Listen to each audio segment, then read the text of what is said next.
ஹல்லேலூயா. கர்த்தர் ஒவ்வொருவரையும் ஆசீர்வதிப்பாராக. நாம் இந்த நாள் தியானத்திற்காக தெரிந்து கொண்ட வேத பகுதியை நம்ம எல்லாரும் வேகமாக எடுத்துக்கொள்ளலாம். என்னோடு சேர்ந்து பிரசங்கியின் புத்தகம் 10ஆம் அதிகாரத்தை என்னோடு சேர்ந்து திருப்பிக் கொள்ளுங்க.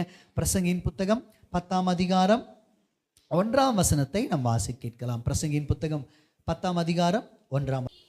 செத்த ஈக்கள் தைலக்காரனுடைய பரிமள தைலத்தை நாரி கெட்டு போக பண்ணும், ஞானத்திலும் கனத்திலும் பெயர் பெற்றவனை சொற்ப மதியினமும் அப்படியே செய்யும். அருமையானவர்களே, இந்த வாரத்திற்காக கர்த்தருடைய சமூகத்தில் நான் காத்திருந்த பொழுது நான் நினைக்கிறேன் 3வது மாதத்திலேயே, இந்த 4வது மாதத்தில் அல்ல, 3வது மாதத்தின் இடையிலேயே ஆண்டவர் இந்த வாரம் என்ன வார்த்தையை பேசணும்னு சொல்லி ஆண்டவர் என் இருதயத்தில் வைத்த ஒரு வார்த்தை தான் இன்றைக்கு நீங்களும் நானும் வாசிக்க கேட்ட இந்த பகுதி. நான் திரும்ப உங்களுக்காக வாசிக்கிறேன்.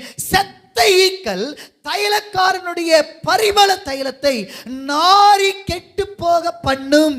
செத்த ஈக்கள் தைலக்காரனுடைய பரிமள தைலத்தை நாரி கெட்டு போக பண்ணும். அருமையானவர்களே, இந்த நாளுக்குரிய வார்த்தை இதுதான். உங்களையும் என்னையும் பார்த்து கர்த்தர் சொல்லுகிறார், தைலக்காரனே, தைலக்காரியே, உன் வாழ்க்கையில் இருக்கிற பரிமள தைலத்தை, அதாவது பரிமள தைலம் என்பது உங்க மேல இருக்கிற அபிஷேகம்.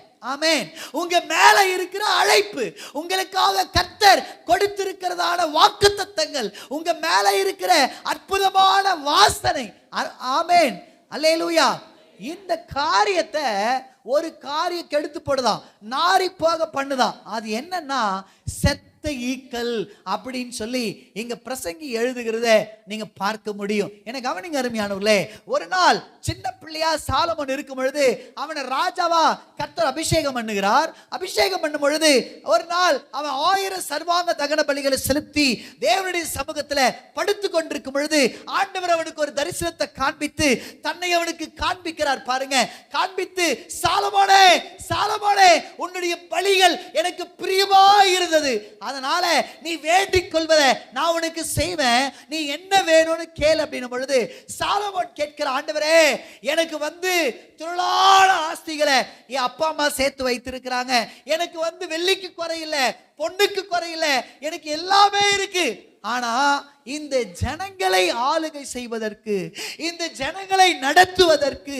எனக்கு போதிய ஞானம் இல்லை, நான் ரொம்ப சின்ன பிள்ளையா இருக்கிறேன், எனக்கு நியாயம் தீர்ப்பதற்கான அந்த அறிவு இல்லை, எனக்கு ஞானத்தை கொடுங்க அப்படின்னு சொல்லி சாலமோன் கேட்கும் பொழுது ஆண்டவர் ரொம்ப சந்தோஷப்பட்டு அவனுக்கு ஞானத்தை கொடுத்ததும் அல்லாமல், அதாவது வேதம் சொல்லுகிறது சாலமோனுக்கு முன்னாடி அவனை போல ஒரு ஞானவான் இல்லை என்று. ஆமென்.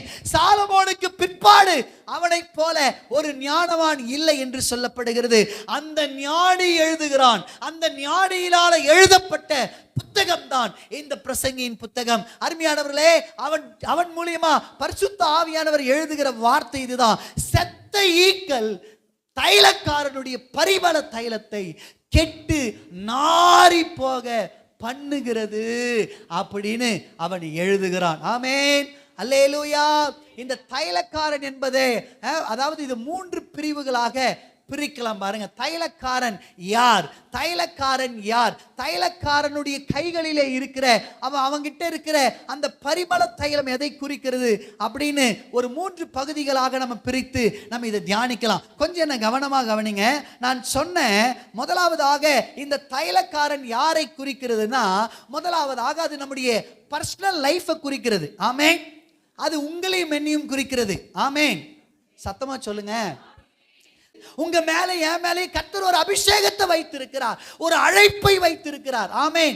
இங்கிலீஷ்ல இந்த பரிமள தைலம் என்கிற வார்த்தைக்கு என்ன கொடுக்கப்பட்டிருக்குன்னா, பெர்ஃப்யூம் அப்படின்ற வார்த்தை அங்க கொடுக்கப்பட்டிருக்கு. அப்போ ஒவ்வொரு பெர்ஃப்யூமும் எதை வெளிப்படுத்துகிறது அப்படின்னா, நறுமணத்தை வெளிப்படுத்துகிறது. அப்போ உங்க வாழ்க்கையும் என் வாழ்க்கையும் கர்த்தர் எப்படி வைத்திருக்கிறார்னா, நறுமணமான வாழ்க்கையா வச்சிருக்கிறார். அல்லேலூயா, அல்லேலூயா. தைலக்காரனுடைய கைகளிலே இருக்கிற அந்த பரிமளம் வாசனை நிறைந்ததாக இருக்கிறது. உங்க வாழ்க்கையும் என் வாழ்க்கையும் கர்த்தர் எப்படி வச்சிருக்கிறார்னா வாசனை உள்ள வாழ்க்கையா வச்சிருக்கிறார். நம்ம மேல இருக்கிற அந்த பரிமளம் எப்படிப்பட்டதுன்னா அது அபிஷேகத்தை குறிக்கிறதாக இருக்கிறது. உங்க மேல என் மேல இருக்கிற அந்த பரிமள தைலம் எதை குறிக்கிறதுனா உங்களுக்காக கர்த்தர் ஒரு அழைப்பு வச்சிருக்கிறார் பாருங்க, அதை குறிக்குது. ஆமென். ஆனா இந்த அழைப்பு, இந்த நறுமணம் ஒரு சில காரியங்களால கெட்டு நாறி போதாம். அது என்னன்னா செத்த ஈக்கள் அப்படின்னு சொல்லப்படுகிறது. ஆமென். டெட் ஃப்ளைஸ் அப்படின்னு இங்கிலீஷ்ல ரொம்ப அழகா கொடுக்கப்பட்டிருக்கு பாருங்க. செத்த ஈக்கள் நம்ம அழைப்பை என்ன பண்ணுதான், நாறி போக பண்ணுதான். நம்ம மேல இருக்கிற அபிஷேகத்தை கெட்டு போக பண்ணுதான். அருமையானவர்களே, உங்க மேல என் மேல இருக்கிற அந்த நறுமணத்தை அது நாறி போக பண்ணுகிறதாக இருக்குன்னு இங்க ஞானி பரிசுத்த ஆவியானவரை கொண்டு ஞானி மூலியமா எழுதுறாரு பாருங்க. ஆமென். அப்ப நல்லா கவனிங்க, நம்ம வாழ்க்கை செத்த ஈக்களால என்ன பண்ணப்படுதுன்னா கெட்டு நாறி போக பண்ணப்படுகிறது. எந்தெந்த காரியத்துல இது வந்து நாரி போக பண்ணுது, கெடுக்க பண்ணுகிறது அப்படின்னு சொல்லி பார்த்தீங்கன்னா, இந்த தைலக்காரனுடைய வாழ்க்கை ஒரு 3 பகுதிகளாக பிரிக்கலாம். ஒன்று, நம்முடைய பர்சனல் லைஃப்பை அது கெடுக்குது. எல்லாம் சொல்லுங்க, சத்தமா சொல்லுங்க. ஆமா, முதல்ல நம்முடைய பர்சனல் லைஃப்ல அது வந்து மிகப்பெரிய ஒரு நாற்றத்தை, மிகப்பெரிய ஒரு அழிவை, மிகப்பெரிய ஒரு இழப்பை இந்த செத்த ஈக்கள் உண்டாக்குகிறது. ஆமென். நான் கொஞ்சம் வேகமா போறேன், கவனிங்க. யூதாஸ் காரியத்துடைய வாழ்க்கையை நீங்க சற்று எடுத்து பார்ப்பீர்களா, அவன் யாரா 12 சீஷர்கள்ல ஒருவன். ஆமென். கவனிங்களேன், ஆண்டவர் ரா முழுவதும் ஜெபிக்கிறார். ஜெபித்து இப்ப தனக்கான சீஷர்களை தேர்ந்தெடுக்கும்படி மலையிலிருந்து இறங்கி வரார். அங்க எத்தனையோ திரளான ஜனங்கள் இருக்கிறாங்க பாருங்க. ஆனா இயேசு 12 பேர் மேல மட்டும் தம்முடைய கைகளை வைத்து அவர்களை தனக்கான பர்சனல் சீஷராக தெரிந்தெடுக்கிறார். ஆமென். அல்லேலூயா. இப்ப என்ன கவனிங்களேன், சில நேரத்துல ஒரு பெரிய பப்ளிக் மீட்டிங் நடக்குதுன்னு வச்சுங்களேன், அங்க நீங்க பாத்தீங்கன்னா அங்க பாடுறவங்களை நீங்க ரொம்ப ஸ்பெஷலா பாப்பீங்க. வா, பரவாயில்ல பா, எவ்வளோ தாழ்ந்து படைச்சவங்க. அவங்க என்ன பண்றாங்க, இவ்வளோ ஆயிரக்கணக்கான ஜனங்கள் சேர்ந்து இருக்கிற அந்த மீட்டிங்கில் என்ன பண்றாங்க, அற்புதமா பாடுறாங்களே, வா, நம்ம கூட அப்படி இருந்தா நல்லா இருந்திருக்கும், நம்ம கூட இப்படி பாடினா நல்லா இருக்குமே அப்படின்னு நீங்க யோசிப்பீங்கல்ல. அதே போல ஒரு பிரசங்கியார் பிரசங்கித்து கொண்டிருக்கிறார்னா லட்சக்கணக்கான ஜனங்கள் இருக்கிறாங்கன்னா உங்களுக்கு ஒரு ஆசை இருக்கும், அடாடா, ஆண்டவர் எவ்வளவு வல்லமையா அந்த தேவ மனுஷனை பயன்படுத்துறார், எவ்வளவு அற்புதமா அவங்க வார்த்தையை பிரசங்கிக்கிறாங்க அப்படின்னு சொல்லி நீங்க ஆசைப்படுவீங்கல்ல. கவனிங்க, அது போலதான் அநேக ஜனங்கள் இருக்கிறாங்க. ஆனா இந்த 12 பேரை மட்டும் இயேசு தேர்ந்தெடுக்கும் பொழுது எல்லாருடைய பார்வை யார் மேல வந்ததுன்னா இந்த 12 பேர் மேல வந்தது. ஆமென். இவர்கள் அழைப்புல விசேஷமானவர்கள், இவர்கள் வந்து அபிஷேகத்துல விசேஷமானவர்கள். இவர்களை மற்றவர்களை போல அல்ல, வாசனை உள்ளவர்களாக, பெர்ஃபியூம்களாக கர்த்தர் என்ன பண்றார்னா அழைத்தார். ஆமென். இவங்க அழைக்கப்பட்டவங்க, அபிஷேகம் பெற்றவங்க, இவங்க வந்து வாசனை கொடுக்கிறவர்களாக இயேசுவோடு கூட, அதாவது பூவோட சேர்ந்த நாரும், சொல்லுங்க, அந்த வார்த்தையின்படி இயேசு என்கிற அந்த வாசனையோடு கூட சேர்க்கிற இவர்களும் நறுமணத்தை வீசுகிறவங்களா மாற வேண்டியவங்க. அப்படிதான் உலகம் இவங்களை பார்க்குது. மற்ற எல்லாரும் பார்க்க, வாவ், இந்த 12 பேர் மட்டும் எவ்வளவு ஸ்பெஷல் பண்றா, எங்க போனாலும் இயேசு இந்த 12 பேரை கூட்டு போவார், எங்க ஜெபம் பண்ண போனாலும், எங்க ஊழியத்துக்கு போனாலும் இந்த 12 பேர் இயேசுவோடவே போயிட்டு இருப்பாங்க பாருங்க. அவ்வளவு விசேஷமானவர்கள் யாருன்னா இந்த 12 பேர். ஆனா உங்களுக்கு தெரியும், யூதாஸ் காரியோத்து 30 வெள்ளிக்காசுக்காக இயேசுவை காட்டி கொடுக்கும்படி சம்மதித்தான். இயேசுவை காட்டி கொடுக்கிறது மாத்திரம் இல்லைங்க, கவனிங்க, அவன் முத்தத்தினால இயேசுவை காட்டி கொடுத்தான்னு பார்க்கிறோம். ஆண்டவர் அந்த கெத்செமனே தோட்டத்தில் ஜெபம் பண்ணிட்டு வெளியே வராரு, திரளான ஜனங்க வராங்க. உங்களுக்கு தெரியும், யூதாஸ் காரியோத்துக்கு பின்னாடி பெரிய போர் சேவர்களா வரானுங்க பாருங்க. வரும்பொழுது உங்களுக்கு தெரியும், அவன் வந்து போதகரே அப்படின்னு சொல்லி முத்தத்தினால அவரை காட்டி கொடுத்தான்னு பார்க்கிறோம். ஆமென். இன்னைக்கு நிறைய இந்த செத்த ஈக்கள் நம்ம வாழ்க்கையில் இருக்கிறதுனால இந்த இந்த பர்சனல் லைஃப் என்ன பண்ணப்படுதுன்னா நாரி போய் கெட்டு போகிற ஒரு சூழ்நிலைக்கு நேராக தள்ளப்படுது. அப்போ முதலாவது தைலக்காரன் யாரை காண்பிக்கிறான் அப்படின்னா உங்களுடைய என்னுடைய பர்சனல் லைஃபை அவன் காண்பிக்கிறான். ஆமென். ஆமென். இந்த பர்சனல் லைஃப்ல ஏதாவது செத்த ஈக்கள் இருக்கா அப்படின்னு சொல்லி நீங்க என்ன பண்ணா சற்று நீங்க என்ன பண்ணணும், ஆராய்ந்து பார்க்கணும். ஆமென், ஆமென். செத்த ஈக்கல்ன்றது யூதாஸ் காரியோத்து வாழ்க்கையில பண ஆசையா இருந்தது. ஆமா தானேங்க? 30 வெள்ளி காசுக்கு காட்டி கொடுக்கறேன்னு சொல்லி அவன் காட்டி கொடுக்கறான். உங்களுக்கு தெரியும், அந்த காட்டி கொடுத்த பிற்பாடு ஐயோ குற்றமில்லாத ரத்தத்தை நான் காட்டி கொடுத்துட்டேனேன்னு சொல்லி அவன் நான்று கொண்டு செத்தான்னு பார்க்கிறோம். ஆமென். ஒருவேளை பேதுரு மறுதளிக்கிறார் இயேசுவை. ஆனா ஏசப்பா கிட்ட வந்து மன்னிப்பு கேட்கும் பொழுது அவனுக்கு மிகப்பெரிய மன்னிப்பு, ரட்சிப்பு கிடைச்சது. அவன் இழந்த ஸ்தானத்தை கர்த்தர் அவனுக்கு திரும்ப கொடுக்கிறார். ஒருவேளை இவன் வந்து ஆண்டவரத்துல மன்னிப்பு கேட்டிருந்தா நிச்சயமா என்ன கிடைச்சிருக்குங்க? ஆனா இவன் வாழ்க்கையில் என்ன நடக்கல தெரியுங்களா? இவன் செத்த ஈக்கு இடம் கொடுத்துட்டான். செத்த ஈக்கு இடம் கொடுத்துட்டான். இங்க பாருங்க, ஒரு பாட்டில் ஃபுல்லா நான் ஏதோ ஒரு ஆயில் வச்சிருக்கிறேன்னு வச்சுங்க. இந்த பாட்டில் ஃபுல்லா ஒரு ஆயில் இருக்கு, ஏதோ ஒரு எண்ணெய் இருக்குன்னு வச்சுங்களேன். இதுல ஈக்கள் வந்து செத்து போயிருக்குன்னு வச்சுங்களேன்.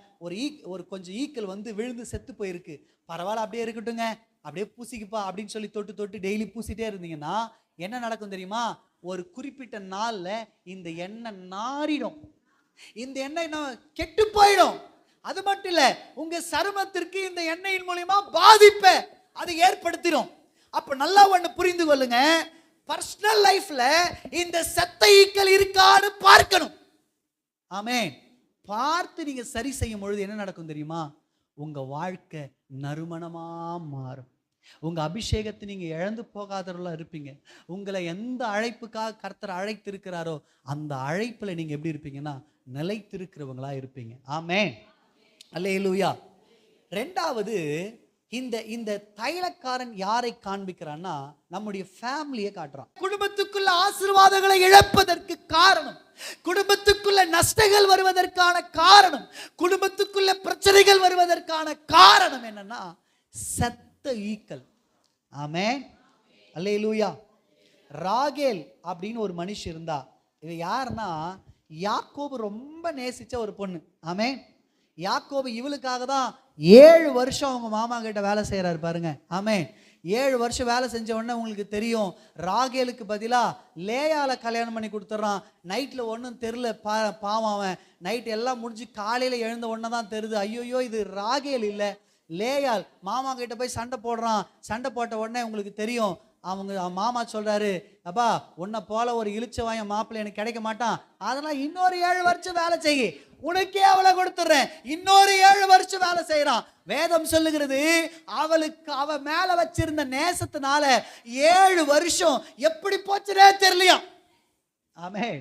எப்படி போச்சுனே தெரியலையா. அவ்வளோ அவன் வேலை செய்யறான் பாருங்க. செஞ்ச உடனே ராகேலையும் அவளுக்கு கொடுத்துட்றாங்க. உங்களுக்கு தெரியும் அருமையானவர்களே, இப்படி கல்யாணம் பண்ணிட்டு இவங்க சந்தோஷமா இருக்கிறாங்க. இப்போ ஆண்டவர் சொல்றார் யாக்கோபு கிட்ட, யாக்கோபே நான் உன்னை கொண்டு வந்த நோக்கெல்லாம் முடிஞ்சிச்சு, நீ புறப்பட்டு உன் தகப்பன் தேசத்துக்கு போகலாம் அப்படின்னு. இப்போ புறப்படுறாங்க. மாமா வீட்டில இருந்து பொண்ணோடும் பொருளோடும் இவங்க என்ன பண்றாங்க, புறப்படுறாங்க. புறப்படும் பொழுது இந்த ராகேல் என்ன பண்றான்னா தன் தகப்பனுடைய சொரூபங்களை, இவங்க கர்த்தரை அறியாத ஜனங்க, இவங்க என்ன பண்றாங்கன்னா சொரூபங்களை, விக்கிரகங்களை என்ன பண்றாங்கன்னா கொண்டு வந்தாள் அப்படின்னு பார்க்கிறோம். கொண்டு வந்தாலாம். ஆமென். உங்களுக்கு தெரியும், கொண்டு வந்ததுனால யாக்கோபு அதை பெருசா கண்டுக்காததுனால குடும்பத்துக்குள்ள மிகப்பெரிய ஒரு பிரச்சனை ஏற்படுது. என்ன தெரியுமா? கவனிங்க, அதாவது இவங்க குடும்பத்துல 12 பிள்ளைங்க. யாக்கோபுக்கு எத்தனை பிள்ளைங்க? 13வது ஒரு பொண்ணு இருக்கு அவனுக்கு. யாக்கோபுக்கு 12 ஆண் பிள்ளைங்க, ஒரு பெண் பிள்ளை. அவ பேர் என்னன்னா தீனாள். எல்லாரும் சொல்லுங்க, தீனாள். இவங்க இந்த யாக்கோபுடைய குடும்பம் எப்படிப்பட்ட குடும்பம்னா, இவங்க வந்து அங்கங்க பெயர்ந்து வாழக்கூடியவங்க. இவங்களுக்கு நிலையான காரியங்கள் இல்லை, நிலையான ஒரு ஸ்தலம் இல்லை. அதனால இவங்க பிரிந்து அங்கங்க தங்கி வாழ்வாங்க பாருங்க. அப்படி தங்கி வாழும் பொழுது இவங்க சீகேமுக்கு வராங்க. அருமையானவர்களே, சீகேமுக்கு வந்த பொழுது இந்த தீனாள் என்ன பண்றான்னா, ஊரை சுத்தி பார்க்கலாம், புதிய ஊரா இருக்கே, கொஞ்சம் அப்படி ஒரு ரவுண்ட் போயிட்டு வரலான்னு போகும் பொழுது உங்களுக்கு தெரியும், சீகேமுடைய மனிதர்கள், சீகேம் என்பவன் என்ன பண்றான்னா அவளை தவறா நடத்துறான். அது வந்து யாக்கோபுக்கு தெரிய வருகிறது. உங்களுக்கு தெரியும், சரி சமரசம் பேசி கல்யாணம் பண்ணி வைக்கலான்றதெல்லாம் பேசிட்டாங்க. ஆனா உங்களுக்கு ஒன்று சொல்றேன் பாருங்க, தீனாளுடைய அண்ணனுங்க இருக்கிறானுங்க, சிமியோன் லேவின்னு. இவனுங்க என்ன பண்றானுங்கன்னா, என் தங்கச்சி எவ்வளவு தைரியம் இருந்தா என் தங்கச்சியை தப்பா நடத்தலாம் அப்படின்னு சொல்லி கோபப்பட்டு சீகேம் ஊர்ல இருந்த எல்லா ஆண்களையும் பட்டயத்தினால வெட்டி போட்டுறானுங்க. ஆமென். வெட்டி போட்ட யாக்கோபு ஒரு ஸ்டேட்மெண்ட் சொல்லுவார். என்ன தெரியுமா? இந்த இந்த இந்த காரியத்தை கேள்விப்பட்டவனே யாக்கோபு அவங்க 2 பேரும் திட்டுவார். என்ன திட்டுறாருன்னா, என் வாசனை இந்த தேசத்துல கெடுத்து போட்டீர்கள். என் மேல ஒரு அபிஷேகம் இருக்கு, நம்ம குடும்பத்தின் மேல ஒரு அழைப்பு இருக்கு. நம்ம குடும்பம் எல்லாரை போல இல்ல, இது பிரித்தெடுக்கப்பட்ட குடும்பம், இது வாசனையுள்ள குடும்பம். நம்ம வாசனை வீசுறவங்களா இருக்கணும்டா, உங்களால நம்ம வாசனையே கெட்டு போச்சு அப்படின்னு சொல்லி அவன் புலம்புறத பார்க்க முடியும். அப்ப நல்லா ஒண்ணு புரிந்து கொள்ளுங்க, செத்த ஈக்களை நம்ம அனுமதிக்கும் பொழுது, நம்ம வாழ்க்கையில செத்த ஈக்கள் இருக்கும் பொழுது அது குடும்பத்திலையும் பிரச்சனை ஏற்படுத்தும். ஆமென். கோபம் என்கிற செத்த ஈயா இருக்கலாம். இங்க சிமியோனுக்கு லேவிக்கும் என்னங்க கிடைக்குது? என்னங்க நடக்குது? ஏன் இவங்களுக்கு ஒரு பெரிய சாபம் வந்தது? ஏன்னா அவங்களுடைய கோப சுபாவம், அதுதான் அவங்க வாழ்க்கையில இருந்து செத்த ஈக்கள். ஆமென். சத்தமா சொல்லுங்க அல்லேலூயா. செத்த ஈக்கள் இவங்க வாழ்க்கையில இந்த கோபம் தான் இவங்க மேல ஆசீர்வாதத்தை வரவிடாம சாபத்தை கொண்டு வந்தது. யாக்கோபு மரிக்கும் பொழுது என்ன நடக்குது தெரியுமா? இப்ப இந்த பிரச்சனை எல்லாம் முடிஞ்சிச்சு. இப்ப மரண காலத்துக்கு வந்துட்டாரு யாக்கோபு. அப்போ 12 பிள்ளைகளை கூப்பிட்டு ஒவ்வொரு பிள்ளைய ஆசீர்வதிச்சிட்டே வராரு. யூதாவை ஆசீர்வதிக்கிறாரு, லேவியா இப்படி ஆசீர்வதிக்கும் பொழுது லேவி வரான். லேவியும் சிமியோனையும் பார்த்து சொல்றாரு, நீங்க சபிக்கப்பட்டவர்கள். ஏன் தெரியுமா? உங்களுடைய கோபம், உங்களுடைய முற்கோபம் என்ன நடக்குதுன்னா, செத்த ஈக்களா உங்க வாழ்க்கையில எல்லாத்தையும் கெடுத்து போடுது, உங்க ஆசீர்வாதத்தை கெடுத்து போடுது, உங்க மேல வர வேண்டிய நன்மையை கெடுத்து போடுதுன்னு அங்க யாக்கோபு தன் பிள்ளைகளை சபிக்கிறத பார்க்க முடியும். உங்களுக்கு தெரியாதுங்க, லேவி அது சபிக்கப்பட்டவனாவே இருந்தான். எப்ப தெரியுமா அவன் எழுந்தான்? இஸ்ரவேல் ஜனங்க மோசேயின் காலத்துல என்ன நடக்குதுன்னா, அவங்க அந்த கண்ணுக்குட்டி பிரச்சனையில பெனேகா, அதான் மன்னிக்கணும், லேவி கோத்திரம் யார் கர்த்தருக்கு கூட நிப்பாங்க அப்படின்னு சொல்லி மோசே கேட்கும் பொழுது இந்த லேவி கோத்திரம் எழும்பி நிற்குது. அப்பதான் இவனுங்க என்ன பண்றானுங்கன்னா, மிகப்பெரிய ஆசீர்வாதம், அந்த சாபத்தை ஆசீர்வாதமாவே மாற்றிக்கொள்றானுங்க பாருங்க. அது வரைக்கும் இந்த சாபம் அவங்க தலைமையிலேயே இருக்கு. ஆமென். அப்போ ஏதோ ஒரு செத்த ஈ நம்ம குடும்பத்தினுடைய வாசனை என்ன பண்ணுதுன்னா கெடுத்து போடுது. ஆமென். அல்லேலூயா. சத்தமா சொல்லுங்க அல்லேலூயா. கவனிங்க. உங்களுக்கு தெரியும், லோத்து குடும்பத்தை பத்தி நான் உங்களுக்கு சொல்ல வேண்டியது இல்லை. ஆண்டவர் ரொம்ப அற்புதமா அவங்களை ஆசீர்வதிக்கிறார். லோத்தை உங்களுக்கு தெரியும், அவங்களுக்கு 2 பெண் பிள்ளைங்க பிறக்கிறாங்க. பிறந்த உடனே இப்ப அந்த சோதோம் குமாரா பட்டணத்துல மிகப்பெரிய பாவம் வந்துச்சுன்னு ஆண்டவர் அழிக்கும்படி தேவதூதர் அனுப்புறார். தேவதூதர் லோத்து வீட்டுக்கு போகும்பொழுது அவங்கள லோத்து காப்பாத்துறார். லோத்து கிட்ட அந்த தூதர்கள் சொல்றாங்க, நீ இங்கிருந்து என்ன பண்ணோம், நீ உன் மனைவி உன் பிள்ளைங்கெல்லாம் புறப்பட்டு இந்த தேசத்தை விட்டு என்ன பண்ண, இம்மீடியட்டா கிளம்பணும். ஏன்னா கர்த்தருடைய கோபம் இந்த பட்டணத்தின் மேல இறங்க ஆரம்பிக்கிறது. அதனால நீ இங்க இருக்க கூடாது. நீ இங்க இருந்தீனா இந்த பட்டணத்தோடு சேர்ந்து நீ அழிந்து போவ. அதனால புறப்பட்டு நீ மலைக்கோடி போ அப்படின்னு லோத் என்ன பண்றாருன்னா, சரிங்க ஆண்டவரே நாங்க புறப்படுறோம் அப்படின்னும் பொழுது ஒரு ஆலோசனையை கர்த்தர் கொடுக்கிறார். என்னன்னா, நீ பின்னிட்டு திரும்ப கூடாது. என்னதுங்க? ஆமா, பின்னிட்டு திரும்ப கூடாது அப்படின்ற ஒரு பெரிய ஆலோசனையை கொடுக்கிறார் பாருங்க. கொடுத்த உடனே இவங்க புறப்பட்டு போகும் பொழுது உங்களுக்கு தெரியும், இந்த லோத்தினுடைய மனைவி பின்னிட்டு பார்த்து உப்பு தூணாய் மாறினான்.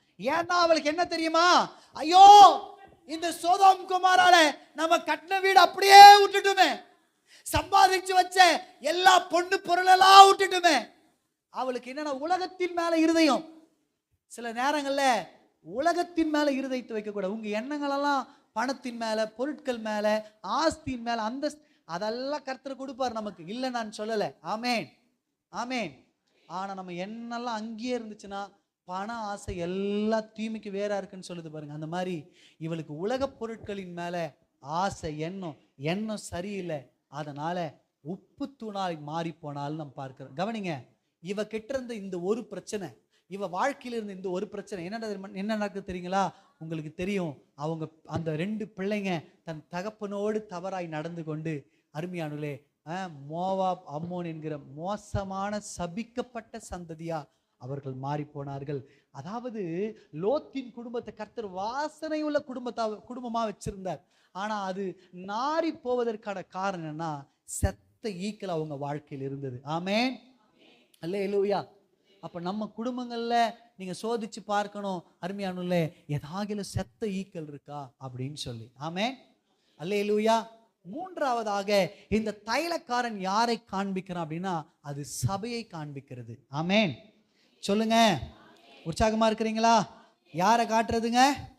யோசுவாவின் புத்தகம் 7ஆம் அதிகாரம். நீங்க எடுக்க வேணாம், டைம்ல, அதனால அப்படியே சொல்லி முடிக்கிறேன். கவனிங்க.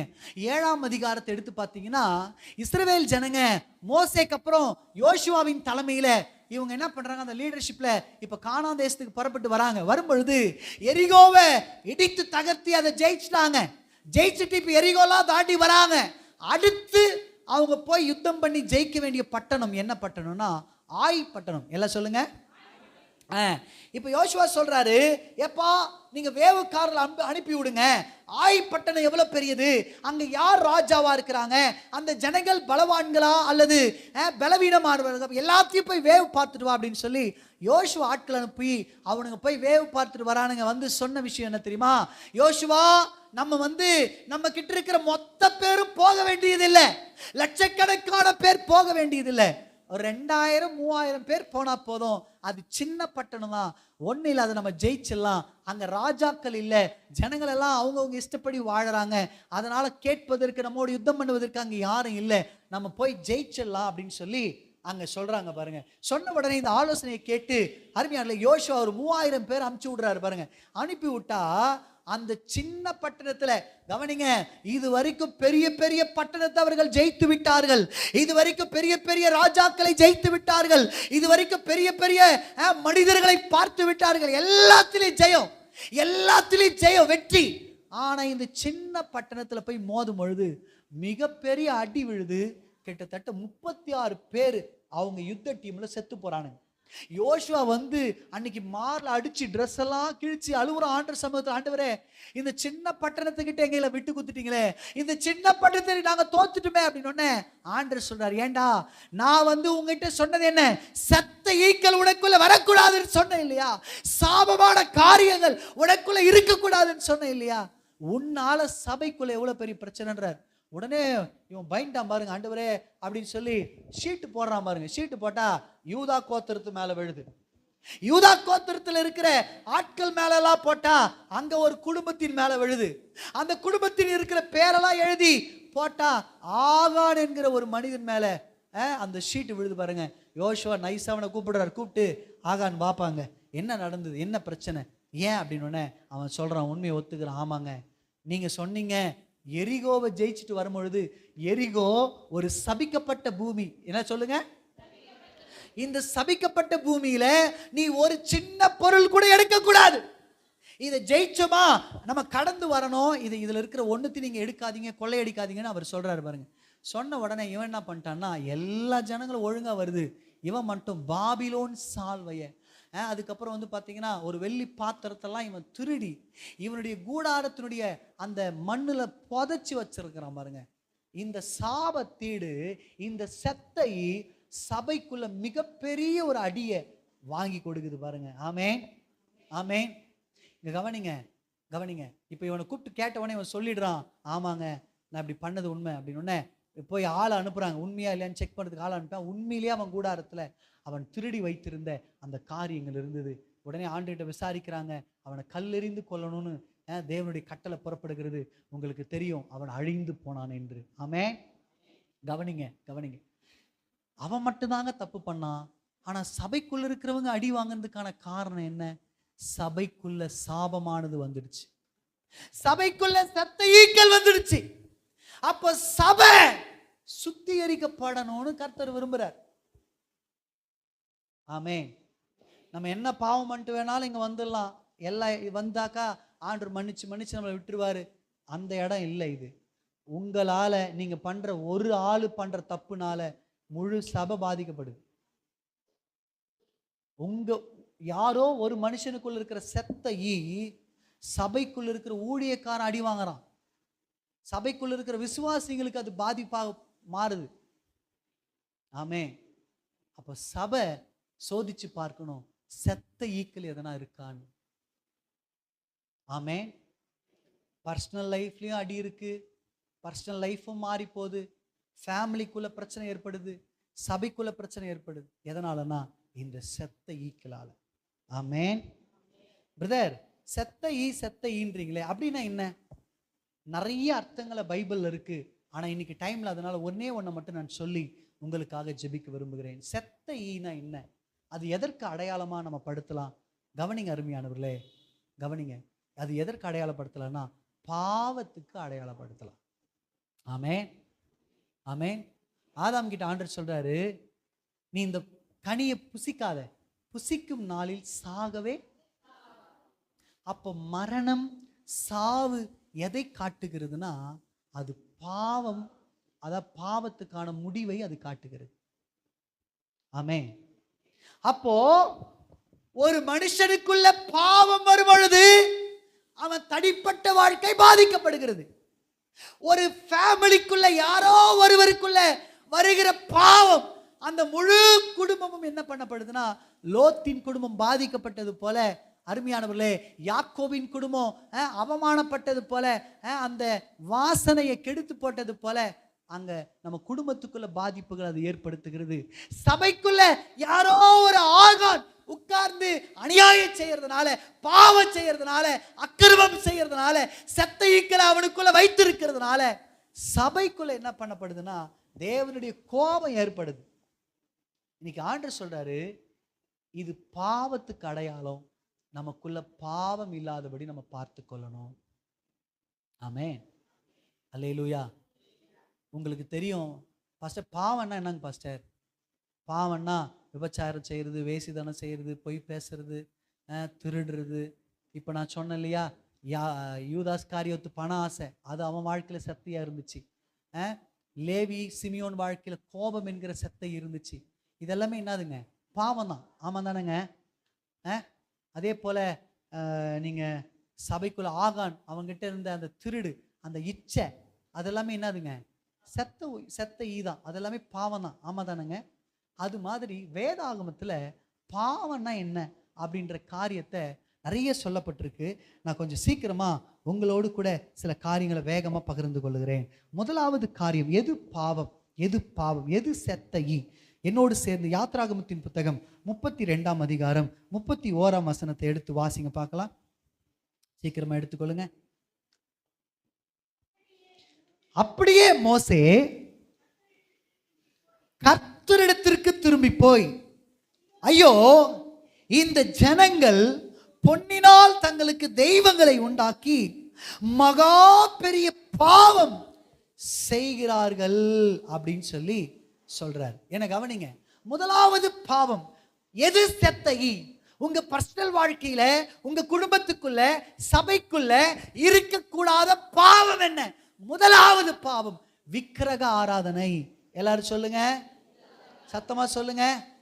ஃபர்ஸ்ட் நாங்கள் ரட்சிக்கப்பட்டிருக்கிறோம், நாங்கள் ஞானஸ்நானம் எடுத்திருக்கிறோம், நாங்கள் கர்த்தரை தெய்வமா ஏற்றுக்கொண்டிருக்கிறோம், எங்களுக்குள்ள விக்கிரக ஆராதனை இல்லையே அப்படி நீங்க சொல்லாதீங்க. ஆராதனைன்றது ஏதோ ஒரு உருவத்துக்கு முன்னாடி நின்று வணங்குறது மட்டும் இல்லைங்க. நீங்க தெய்வத்துக்கு கொடுக்க வேண்டிய கணத்தை, தெய்வத்துக்கு கொடுக்க வேண்டிய நேரத்தை, தெய்வத்துக்கு கொடுக்க வேண்டிய அந்த மணிகளை, அந்த அந்த அந்த அந்த ஹானர், அந்த கணத்தை வேற யாருக்கு கொடுத்தாலும் அது உங்க வாழ்க்கையில விக்கிரகம். பைபிள் படிக்க வேண்டிய நேரத்தில் உங்க நேரத்தை எல்லாம் போனோட ஸ்பெண்ட் பண்றீங்கன்னா அதுதான் உங்களுடைய விக்கிரகம். அது உங்க வாழ்க்கையில செத்தையா மாறி உங்க அபிஷேகத்தை கெடுக்கும். உங்க வாழ்க்கையில் இருக்கிற நறுமணத்தை அது கெடுத்து போடும். உங்க வாழ்க்கையில் இருக்க அழைப்பு அது கெடுக்கும். அதனால உங்க பர்சனல் வாழ்க்கை பாதிக்கப்படுகிறது, உங்க ஃபேமிலி வாழ்க்கை பாதிக்கப்படுகிறது, சபைக்குள்ள உங்களால பிரச்சனை. அப்போ முதலாவதாக இந்த விக்கிரக ஆராதனை எதனா சபைக்குள் இருக்கான்னு செக் பண்ணணும் ஒவ்வொரு நபரும். ஆமென், சொல்லுங்க. இன்னைக்கு நம்ம ஊர்ல இருக்கிற காரியத்தை சொல்ற மாதிரிங்க, எத்தனையோ அரசியல் தலைவர்கள் தெய்வமா தங்களுக்கு பார்க்கிற மனிதர்கள் இருக்கிறாங்க தெரியுங்களா? ஒரு அரசியல்வாதிக்காக உயிரியே கொடுக்கிற அளவுக்கு துணிகிற கூட்டங்கள் நம்ம இந்தியாவில் மட்டும்தான் இருக்கு. ஆனா நம்ம ஊர்ல மட்டும்தான் அவங்கள தெய்வத்துக்கு ஈக்குவலா கொண்டு வந்து, தெய்வத்துக்கு ஈக்குவலா வச்சு, அவங்க வார்த்தைகளை எல்லாத்துக்குமே, அவன் 1ஆம் நம்பர் அயோக்கியனா இருப்பான், 1ஆம் நம்பர் பொம்பளை பொடிக்கா இருப்பான், அவனை கூட்டு வந்து தாலி எடுத்து கொடுங்க கல்யாணத்துக்கு நிக்க வைப்பாங்க. அவங்க கையால தாலி வாங்கி கட்டினா அந்த குடும்பம் உருப்பிடும். கேட்கிற கேள்வி பதில் சொல்ல மாட்டேன்றீங்களே. உருப்பிடுமா உருப்பிடாதா? அது பப்ளிக்கா தெரியும், அது என்னென்ன வேலை பண்ணுது, அது எப்படிப்பட்ட மோசமான ஆவின்னு தெரியும். தெரிஞ்சும் தெய்வமா மாத்தி அந்த மூட நம்பிக்கையில் இருக்கிற நம்முடைய ஜனங்க மாறணும். இப்படிப்பட்ட மூட நம்பிக்கை சபைக்குள்ள இருக்கக்கூடாது. இப்படிப்பட்ட மூட நம்பிக்கை, இப்படிப்பட்ட விக்கிரக ஆராதனை உங்க தனிப்பட்ட வாழ்க்கையில் இருக்கக்கூடாது. இப்படிப்பட்ட காரியங்கள் உங்க குடும்பத்துக்குள்ள இருக்கக்கூடாது. அது செத்த ஈக்களா மாறி உங்க அபிஷேகத்தை கெடுக்கும். அது செத்த ஈக்களா மாறி உங்க நறுமணத்தை நாரி போக பண்ணும். இதுதான் கர்த்தர் இருக்கிற முதல் பாவம். ஆமென். இங்க பாருங்க, நியாயப்பிரமாணம் வரத்துக்கு முன்னாடி ஜனங்களுக்கு பாவம் எதுன்னு தெரியாது, அக்கிரமம் எதுன்னு தெரியாது. ஆனா முதல்ல இஸ்ரவேல் ஜனங்களுக்கு கர்த்தர் சீனாய் மலையில மோசே 40 நாள் அழைத்து அவர்கிட்ட கிட்டத்தட்ட 613 கட்டளையை கொடுக்கிறார். அந்த 613 கட்டளைகளும் 10 கட்டளைகளாக அடங்கிய கற்பலகிய அவங்க கிட்ட கொடுக்கிறார். மோசே கொண்டு வரார். அதை கொண்டு வரும்போது தான் எது பாவம், எது செய்யணும், எது செய்யக்கூடாதுன்னு ஜனங்களுக்கு தெரிஞ்சது. ஆமென். அதுல ஆண்டவர் எழுதி கொடுத்த முதல் வார்த்தை என்ன தெரியுமா? என்னை அன்றி உனக்கு வேறு தேவர்கள் உண்டாயிருக்க வேணாம். உன் வாழ்க்கையில மனிதர்களை தெய்வமா நீ வணங்கக்கூடாது. ஆமென், ஆமென். விக்கிரக ஆராதனை உன் வாழ்க்கையில் இருக்கக்கூடாது. உண்மையான தேவனாகி கர்த்தரை தவிர, நம்முடைய யெகோவா தேவனை தவிர வேற எங்கேயும் உங்க இருதயம் போயிடக்கூடாது. உங்க இருதயம் சிக்கிடக்கூடாது. அது உங்க வாழ்க்கையில சிக்கிட்டீங்க, உங்க வாழ்க்கையில் அது மிகப்பெரிய செத்தையா மாறி உங்க வாசனைக்கு எடுத்து போடும், உங்க தனிப்பட்ட வாழ்க்கைக்கு எடுத்து போடும். ஆமே. ஞானி எழுதுறாரு, செத்த ஈக்கள் என்ன பண்ணுதான்? பரிமள தைலத்தை கெட்டு நாரி போக பண்ணுதான். ஆமே. ஒரு மிகப்பெரிய நாட்டம் உண்டாகிறது, அது கெட்டும் போது பயன்படாத பாத்திரமா மாறி போகுது. ஆமே. அல்லேலூயா. இரண்டாவதாக என்னாகமத்தின் புத்தகம் 32:1. என்னாகமத்தின் புத்தகம் 32:1 சொல்லுங்க, படிங்க. ரூபன் புத்திரருக்கும் ஆடு மாடுகள் திரளாய் இருந்தது. அவர்கள் யாசேர் தேசத்தையும் கீலேயாத் தேசத்தையும் பார்த்தபோது அது ஆடுகளுக்கும் போதும் சிஸ்டர், கவனிங்க, எனக்கு கவனிங்க. இப்போ எல்லாரும் என்ன கொஞ்சம் கவனிங்க. ரெண்டாவது காரியம் எது பாவம்? முதலாவது சொன்ன விக்கிரக ஆராதனை ஒரு பாவம். ரெண்டாவது சொல்றேன், உன் சகோதரன் இடுக்கணில் இருக்கும் பொழுது நீ உதவி செய்யாமல் இருப்பது பாவம். ஆமென். நீதிமொழிகள் 17:17 சொல்லுகிறது, இடுக்கணில் உதவவே சகோதரன் பிறந்திருக்கிறான். ஏசாயா 41:6 சொல்லுகிறது, ஒருவருக்கொருவர் ஒத்தாசை செய்து திடன் கொள் என்று சகோதரனுக்கு சகோதரன் சொல்லுகிறான் அப்படின்னு சொல்லப்படுகிறது. ஆமென். கவனிங்க, இஸ்ரவேல் ஜனங்க 12 கோத்திரம் புறப்பட்டு வருகிறது. இப்ப நதிக்கு அப்புறத்துல இருக்கிற அந்த கானான் தேசத்தை சுதந்திரிக்கும்படி இவங்க எல்லாம் புறப்பட்டு வராங்க. இப்போ நதிக்கு இப்புறத்தில் இருக்கிறாங்க. இப்புறத்தில் இருக்கும் பொழுது இந்த 12 கோத்திரத்தில் 2 கோத்திரமாக்கிய இந்த ரூபன் கோத்திரமும் காத் கோத்திரமும் இப்போ வந்து தங்கி இருக்கிறாங்க பாருங்க.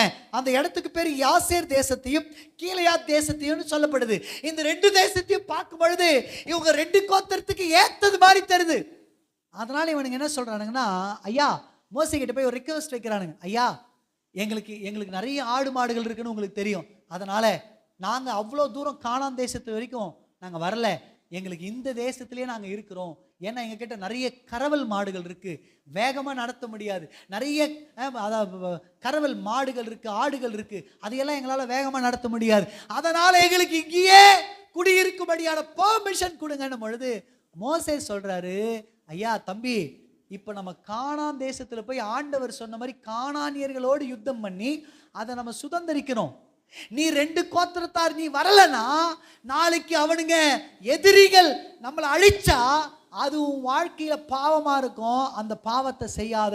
உன் சகோதரன் இடுக்கணில் இருக்கும் பொழுது உதவி செய்யும்படிதான் கர்த்தர் உன்னை வைத்திருக்கிறார்னு மோசே ஒரு ஆலோசனை கொடுக்கிறார் பாருங்க. உடனே இவனுங்க என்ன பண்றான்னா, சரிங்க ஒத்துக்கிறானுங்க, சரிங்க நான் என்ன பண்றேன்னா கானானுக்கு உங்களோடு வரேன், வந்து அங்க எல்லாரோட யுத்தம் பண்ணி எல்லா கோத்திரத்துக்கும் இந்த காணி பூமியை பிரிச்சு கொடுத்ததுக்கு அப்புறம் நாங்க 2 கோத்திரம் மட்டும் இங்க வரலாமா அப்படின்னு. சரி வரலாம், நீங்க ஒருவேளை அப்படி உதவி செய்யலைன்னா உங்க மேல அது பாவமாகும்ன்ற. ஆமென் சொல்லுங்க. நிறைய நேரத்துல நம்ம உடன் பிறந்தவர்களுக்கு நம்ம உதவி செய்யறது கிடையாது. நம்ம சொந்த பந்தங்கள் ஒரு கஷ்டத்தில் இருக்கும் பொழுது நம்ம என்ன சொல்றோம்னா, அவங்க எவ்வளவு பண்ணாங்க அனுபவிக்கட்டும், நம்மளை எவ்வளவு வேதனைப்படுத்துறாங்க அனுபவிக்கட்டும், அப்படி சொல்லக்கூடாது. அவங்க நம்மளுடைய எதிரிகளா இருந்தா கூட, நமக்கு துரோகம் செய்தவர்களா இருந்தார்கள் கூட, நான் கவனிங்க, அவர்களை நம்ம சகோதரர்களா சகோதரிகளா பார்க்கணும்.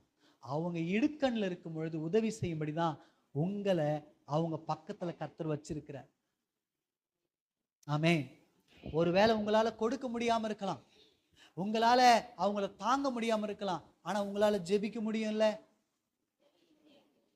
அப்போ ரெண்டாவது எது பாவமா நம்ம வாழ்க்கையில வந்து நிக்குது, எது செத்த ஈயா நம்ம வாழ்க்கையில மாறுது?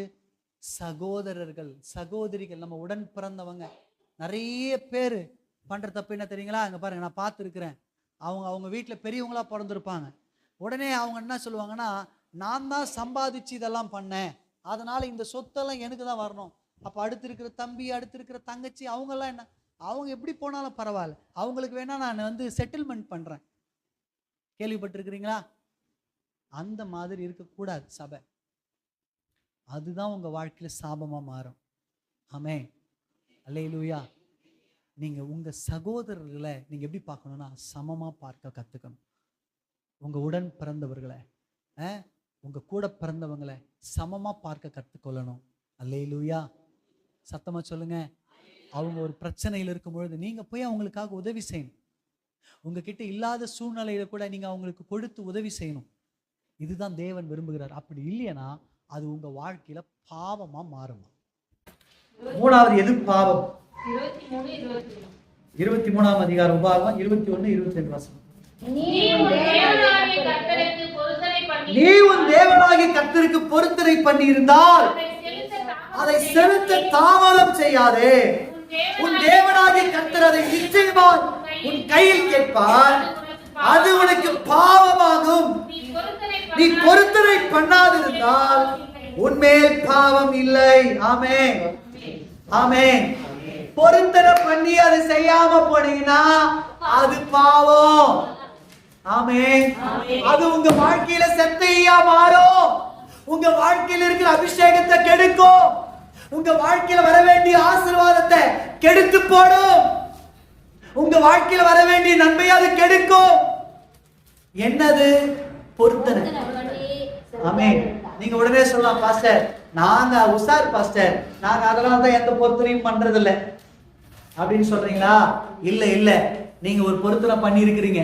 என்ன பொருத்தனை தெரியுமா? ஞானஸ்தான பொருத்தனை.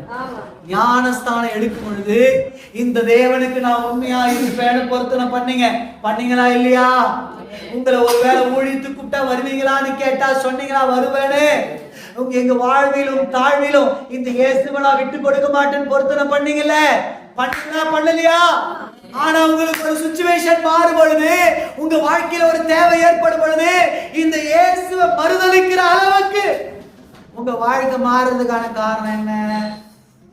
இந்த ஆண்டவரை கேள்வி கேட்கிற அளவுக்கு, இந்த ஆண்டவரை விட்டு விலகிற அளவுக்கு கொஞ்சம் நம்ம வாழ்க்கையில எதனா ஒரு குறை வந்துட்டா போதும், பைபிளை தூக்கி போட்டுறது, நான் பைபிளை படிக்க மாட்டேன், ஜெபம் பண்றது இல்லை, சபைக்கு வர்றது இல்லை.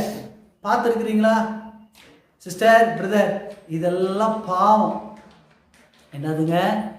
சிலர் சொல்றாங்க, அதனால தான் ஃபர்ஸ்ட் உஷாரா நான் ஞானஸ்தானமே எடுக்கல. ஆமென். இல்லைங்க, உங்க ஞானஸ்தான உடன்படிக்கை கொஞ்சம் நினைவு கூறுங்க. இந்த தெய்வத்துக்கு உண்மையா இருப்பேன்னு கை பிடிச்சிங்கல்ல, சொல்லுங்க. அந்த தெய்வத்துக்கு நீங்க உண்மையா இருக்கிறீங்களா?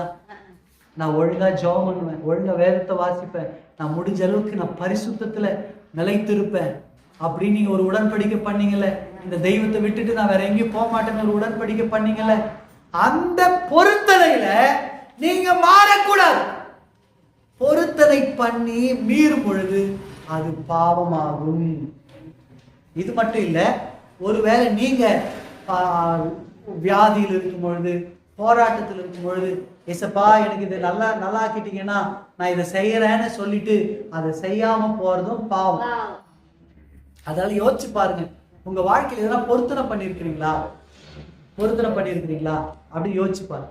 பொருத்தனை பண்ணி அதை செய்யாமல் போவது பாவம். ஆமென். ஆமென். அல்லேலூயா. நீங்க நாலாவது காரியம் நீதிமொழிகளின் புத்தகம் 16:16 சீக்கிரம் வாசிங்க. டைம் இல்லாதனால நானே சொல்லிட்டு இருக்கலாம் அப்படியே கடகடனே. சரி, கொஞ்சம் கவனிங்க. 11 காரியங்கள் இருக்கு. அதனால 11 படிச்சா நமக்கு நேரம் போதாது. அதனால எது பாவம் மட்டும் நான் அப்படியே வேகமா சொல்லிடுறேன். கொஞ்சம் கவனிங்க. நாலாவது முதல்ல எது பாவம்னு சொல்லுங்க பார்க்கலாம். விக்கிரக ஆராதனை ஒரு சத்தமா சொல்லுங்க. விக்கிரக ஆராதனை ஒரு ரெண்டாவது என்ன சொன்ன? Very good. சகோதரன் இடுக்கண்ல இருக்கும் பொழுது கண்டு கொள்ளாம போறது. அதே போல அவன் அனுபவிக்கிட்டோம், அவனுக்கு இது நல்லது அப்படின்னு நம்ம சந்தோஷப்படுறோம், அது பாவம். சரிங்களா? மூணாவது எது பாவம்? பொருத்தனை செய்யறதுக்கு அப்புறம் அதை செய்யாம போறது பாவம். ஆமென். நாலாவதா சொல்றேன், நியாய பிரமாணத்தை மீறுவது பாவம். ஆமென். அல்லேலூயா. 1 யோவான் 3:4 சொல்லுது, நியாய பிரமாணத்தை மீறுறது பாவம். என்னதுங்க? பைபிள் படி நீங்க வாழலையா அது பாவம். ஆமென். பைபிள் படி நீங்க இங்க பாருங்க, 613 கட்டளைய சுருக்கி ஆண்டவர் எத்தனையா கொடுத்தாரு? 10 கொடுத்தாரா? அந்த 10 சுருக்கி 2 மாத்திட்டாரு. உங்களுக்கு தெரியுமா? பைபிள் படிச்சா தான் ஃபர்ஸ்ட் தெரியும் கேக்குறீங்களா? 2 மாத்தினா தெரியுமா தெரியாதா? தெரியும் உங்களுக்கு. நான் இப்ப ஞாபகப்படுத்துறேன் பாருங்க. முதல்ல உன் முழு இருதயத்தோடு, உன் முழு ஆத்மாவோடு, உன் முழு பலத்தோடு தேவனிடத்தில் அன்பு கூறு. இது முதலாவது கற்பனை. இரண்டாவது கற்பனை, உன்னிடத்திலே அன்பு கூறுவது போல பிறனிடத்தில் அன்பு கூறணும். இதுதான் நியாயப்பிரமாணம். இதுக்கு மிஞ்சினது பாவம். அன்பே இல்லாம நீங்க எதை செஞ்சாலும் பாவம். ஆமென். கோடி கோடியா கொட்டி நீங்க அன்னதானம் பண்ணலாம், அதுல அன்பு இருக்கணும். அன்பே இல்லாம அன்னதானம் பண்ணா பாவம். அன்பே இல்லாம காணிக்கை கொடுத்தா, அன்பே இல்லாம நீங்க எதை செஞ்சாலும் பாவம். அது உங்க வாழ்க்கையில செத்த ஈயா மாறும். உங்க மேல வர வேண்டிய நன்மையை கெடுத்து போடும். உங்க மேல வர வேண்டிய ஆசீர்வாதத்தை கெடுத்து போடும். ஆமென். அஞ்சாவது இச்சை பாவம். சத்தமா சொல்லுங்க, என்னது? நீங்க யாக்கோபு 4:1-15 வரைக்கும் பாத்தீங்கன்னா, பின்பு இச்சையானது கர்ப்பம் தரித்து பாவத்தை பிறப்பிக்கும், பாவம் பரிபூர்ணப்படும் பொழுது மரணத்தை கொண்டு வரும் அப்படின்னு சொல்லப்படுது. ஆமாவா இல்லைங்க? ஐந்தாவது இச்சை. எல்லாம் சொல்லுங்க, இச்சை. ஒரு பொண்ணு ஒரு பையனை தவறா பார்க்கறது பாவம். அது மட்டும் இல்லை, இச்சை எது மேலே வந்தாலும் அது பாவம். புடவை மேலே வந்தாலும் பாவம், நகை மேலே வந்தாலும் பாவம், மற்றவங்க பொருட்கள் மேலே வந்தாலும் பாவம், மற்றவங்க வீட்டு மேலே வந்தாலும் பாவம், எது மேலே இச்சை வந்தாலும் பாவம். ஆறாவது தீய நோக்கம் பாவம். நீதிமொழிகள் 24:9 சொல்லுகிறது. எல்லாரும் சொல்லுங்க, தீய நோக்கம். ஒருத்தர்கிட்ட அணுகும் பொழுது தீய நோக்கத்தோட அணுகுனா அது பாவம். ஆமென். அல்லேலூயா. நான் கொஞ்சம் வேகமா போயிடுறேன். ஆமென். ஏழாவது மிகுதியாய் பேசுவது பாவம். பிரசங்கி 10:14 சொல்லுகிறது, மூடன் மிகுதியாய் பேசுகிறான். யோபு நண்பர்களை பார்த்து ஆண்டு ரொம்ப கோவப்படுறார். ஏன் தெரியுமா? ஆண்டு சொல்ற 42ஆம் அதிகாரத்துல யோபுனுடைய நண்பர்களை பார்த்து சொல்றாரு, நீ என்னுடைய தாசனாகி யோபுவை போல பேசல, நீங்க ரொம்ப அதிகமா பேசிட்டீங்கடா அப்படின்னு சொல்லி அங்க ஆண்டவர் சொல்றாரு. மிகுதியா பேசுறது, சத்தமா சொல்லுங்க, மிகுதியா பேசுறது பாவம். அதுல இன்னும் எக்ஸ்ட்ராடினரியா போய் கெட்ட வார்த்தைகள்லாம் பேசுனீங்கன்னா மகா பாவம். அது செத்த ஈ, செத்த ஈ. அது செத்து போய் பல நாளான ஈ. அது நாரி கெட்டு போகிறது மட்டும் இல்லை, அது ஸ்பாயில் பண்ணி விட்டுரும். சொல்லுங்க பார்க்கலாம், எது பாவம்? விக்கிரக ஆராதனை ஒரு, அப்புறம் சொல்லுங்க, சகோதரன் இடுக்கண்ணில் இருக்கும்போது உதவி செய்யாது இருக்கிறது. எப்படின்னா போட்டோம் பிரதர், அவனுக்கு கேடு கேட்டு போனா நம்மளுக்கு என்ன? அதெல்லாம் நினைக்க கூடாது. உன்னிடத்துல அன்பு கூறுறது போல நீ என்ன பண்ண? எல்லா இடத்திலும் முக்கியமா உங்க சகோதரருக்கு, உடன் பிறந்தவங்க கிட்ட அன்பு காட்டணும். ஆமென்.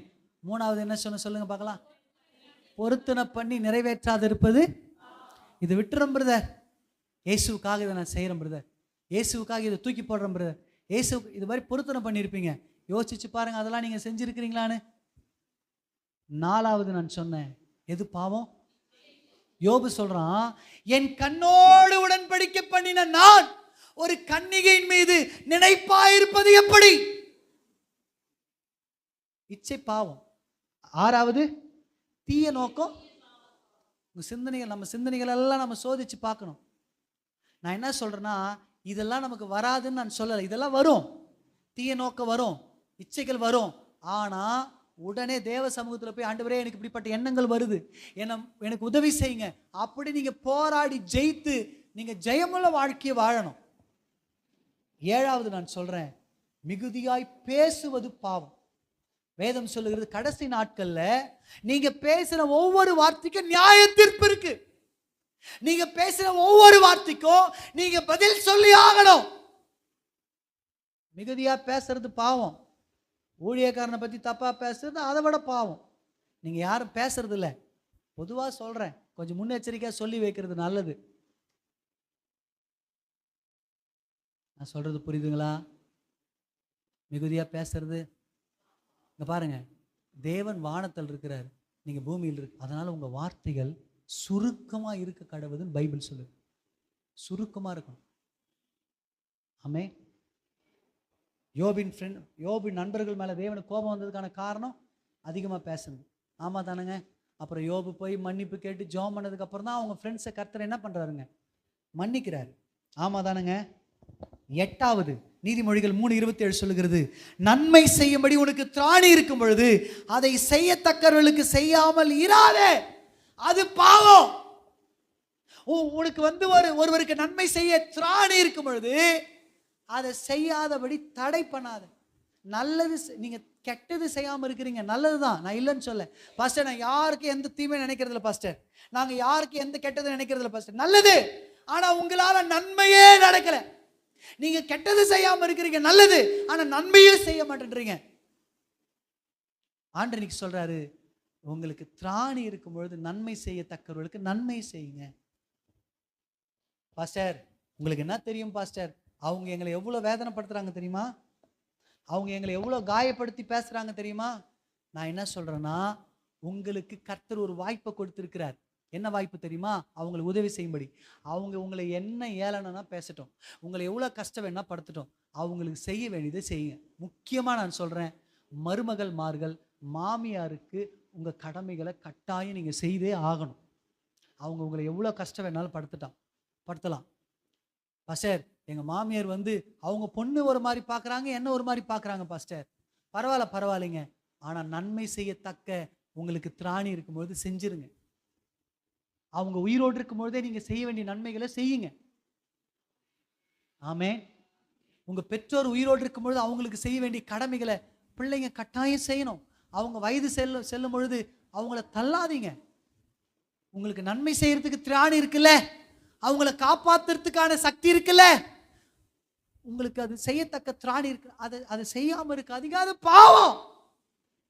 அது உங்க வாழ்க்கையில வர வேண்டிய நன்மையை கெடுத்துருதுன்றார் ஆண்டவர். ஆமென்.